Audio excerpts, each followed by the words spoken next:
And here's how more. It was now 3:45 p.m. And except for the predicament of Sergeant Savage and the cut-off platoon, I was feeling a good deal better about the situation. We had all of our men in. Massive firepower had been deployed. A company of reinforcements was on the way. Our 2-chopper lifeline landing zone was secure. Most of our wounded were either evacuated or awaiting evacuation, and we were holding tough. I was determined to make one more attempt to rescue Sergeant Savage and all his wounded and dead on the slope. I ordered Alpha and Bravo companies to evacuate their casualties, withdraw out of close contact with the enemy under covering fires, and prepare to launch a coordinated attack supported by heavy preparatory artillery fire to reach the cut-off platoon. I was tortured by the fate of those men and the need to rescue them. And Chapter 10 is called Fix Bayonets, which can give you an indication.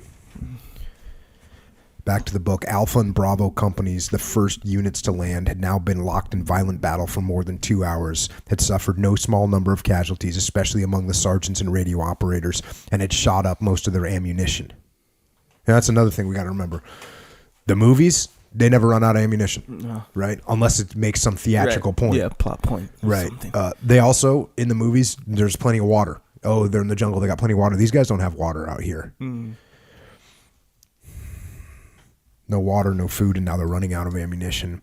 The two commanders, Tony Nadal and John Herron, needed time to evacuate their dead and wounded, to reorganize and regroup their diminished platoons, and designate new leaders, and to replenish stocks of ammunition and grenades. They would have 40 minutes to accomplish this, then heavy artillery fire would rain down ahead of them as they kicked off one more attempt to break through the ring of enemy troops and rescue the survivors of Lieutenant Henry Herrick's 2nd Platoon.